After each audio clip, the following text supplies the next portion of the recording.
नमस्कार दोस्तों, सभी को जय श्री कृष्णा।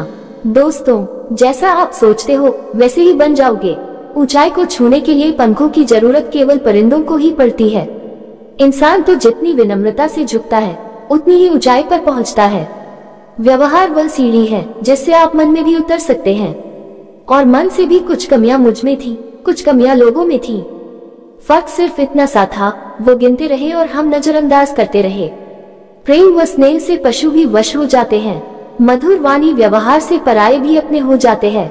जो भी काम हम करें थोड़ा स्नेह, प्रेम और मधुरता की मात्रा उसमें मिला के करने लगे तो हमारी दुनिया जरूर सुंदर बन सकती है।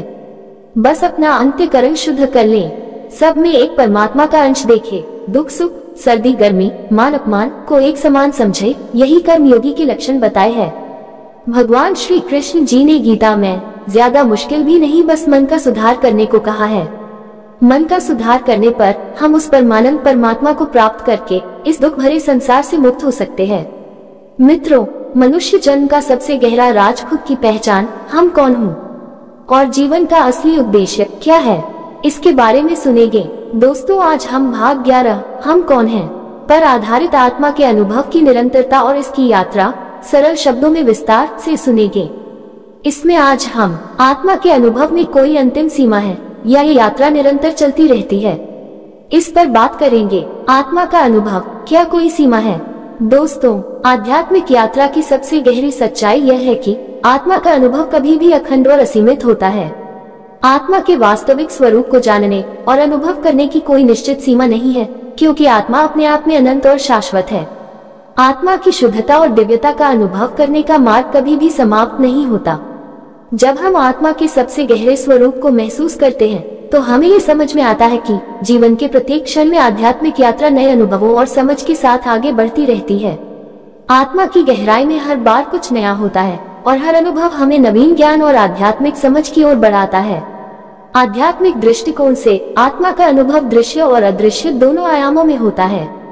जैसे हम साकार रूप में संसार को देखते हैं, वैसे ही अदृश्य और शुद्ध रूप में भी आत्मा का अनुभव होता है।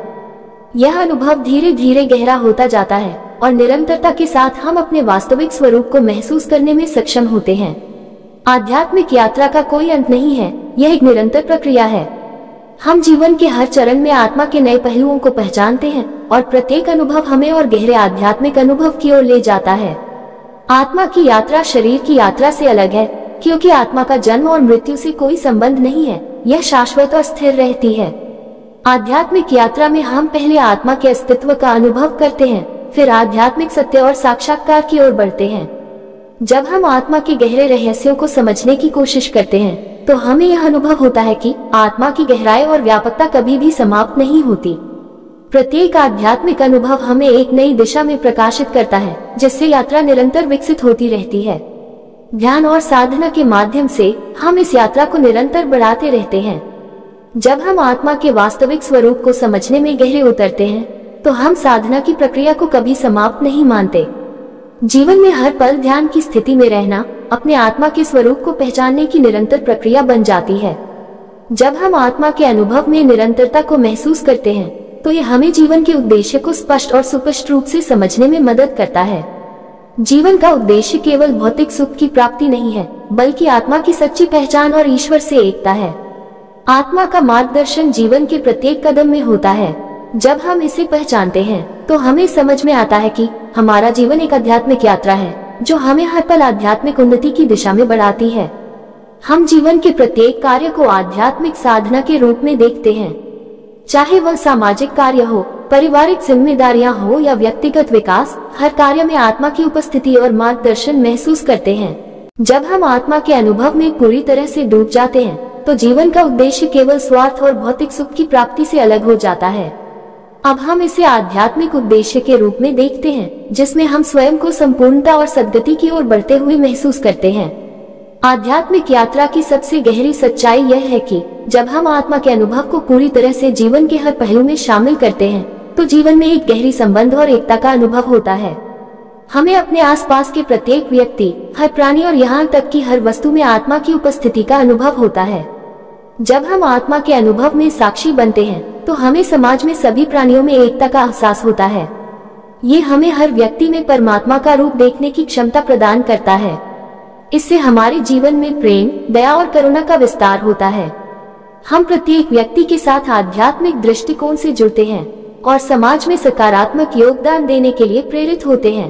प्राकृतिक संसार को देखना और महसूस करना भी एक आध्यात्मिक अनुभव बन जाता है। जब हम आत्मा के वास्तविक स्वरूप को पहचानते हैं तो हमें यह महसूस होता है कि संसार की हर वस्तु, हर जीव और हर प्राकृतिक तत्व में आत्मा की उपस्थिति है। इससे हमारा प्राकृतिक संसार के प्रति दृष्टिकोण बदल जाता है और हम उसमें एक आध्यात्मिक आदर और प्रेम महसूस करने लगते हैं। आध्यात्मिक दृष्टिकोण से मृत्यु एक रूपांतरण और संक्रमण का अवसर है। आत्मा को कभी मृत्यु नहीं आती, बल्कि यह एक रूप से दूसरे रूप में परिवर्तित होती है। जब हम आत्मा के गहरे अनुभव से जुड़े होते हैं तो हमें ये समझ में आता है कि मृत्यु केवल शरीर की समाप्ति है, आत्मा शाश्वत और हमेशा रहती है। मृत्यु के बाद आत्मा का मार्ग उसकी कर्मों और आध्यात्मिक स्थिति पर निर्भर करता है। यदि व्यक्ति ने जीवन में आध्यात्मिक उन्नति की है तो उसकी आत्मा निर्वाण या मोक्ष की दिशा में जाती है। यदि नहीं तो उसे फिर से जन्म और मृत्यु के चक्र में प्रवेश करना पड़ता है। कहने का मतलब, आध्यात्मिक यात्रा का कोई अंत नहीं है, ये निरंतर विकसित होती रहती है। हर आत्मिक अनुभव हमें जीवन के एक नए पहलू से परिचित कराता है और हमारी आध्यात्मिक उन्नति की दिशा को और स्पष्ट करता है। आत्मा का अनुभव कभी भी सीमित नहीं होता, क्योंकि आत्मा शाश्वत है और इसका प्रकटीकरण निरंतर चलता रहता है। इस संपूर्ण दृश्य जगत में हमें दो प्रकार की रचनाएं दिखाई देती हैं, जिनमें एक ये जड़ सृष्टि है, जिसमें पृथ्वी, जल, अग्नि, वायु और आकाश ये 5 भौतिक तत्व हैं, जो प्रकृति तत्व से निर्मित हैं, तथा दूसरी रचना ये चेतन सृष्टि है, जिसमें वनस्पति, जीव जंतु, पशु पक्षी व मनुष्य की रचना आती है।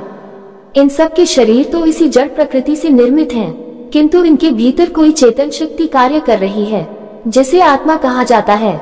यही आत्मा तत्व जड़ प्रकृति की सहायता से समस्त शरीरों की रचना करता है। शरीर सभी के दृश्य हैं, किंतु यह आत्मा इनके भीतर रहकर अदृश्य रूप से कार्य करती है। उसका ज्ञान उसे होता ही नहीं है। इस प्रकार इस जगत में भी दो प्रकार के विज्ञान का विकास हुआ। एक है इस जड़ प्रकृति का विज्ञान, जिसे भौतिक विज्ञान कहा जाने लगा, तथा दूसरा है इस चेतन शक्ति का विज्ञान, जिसे अध्यात्म विज्ञान कहा जाता है। ये दोनों ही विज्ञान मिलकर पूर्ण ज्ञान कहा जाता है। अकेला आधा अधूरा है। ये जड़ और चेतन नाम वाली दो शक्तियाँ वास्तव में दो नहीं, बल्कि किसी एक ही परम तत्व की अभिव्यक्ति है। उसी के दो रूप मात्र हैं, किंतु दोनों के गुण धर्मों की भिन्नता के कारण सामान्य। दोस्तों, भाग 11 संपूर्ण हुआ। अगले भाग में हम जानेंगे आत्मा का अनुभव और मृत्यु के बाद के जीवन में उसके कार्य। उम्मीद करते हैं दोस्तों आपको यह विचार सुनने में अच्छे लगे होंगे। अगर विचार सुनने में अच्छे लगे हैं तो कृपया चैनल को सब्सक्राइब करें। इन्हीं शब्दों के साथ विदा लेते हैं। कल फिर इससे अगला भाग लेकर हाजिर होंगे। तब तक सभी को जय श्री कृष्णा।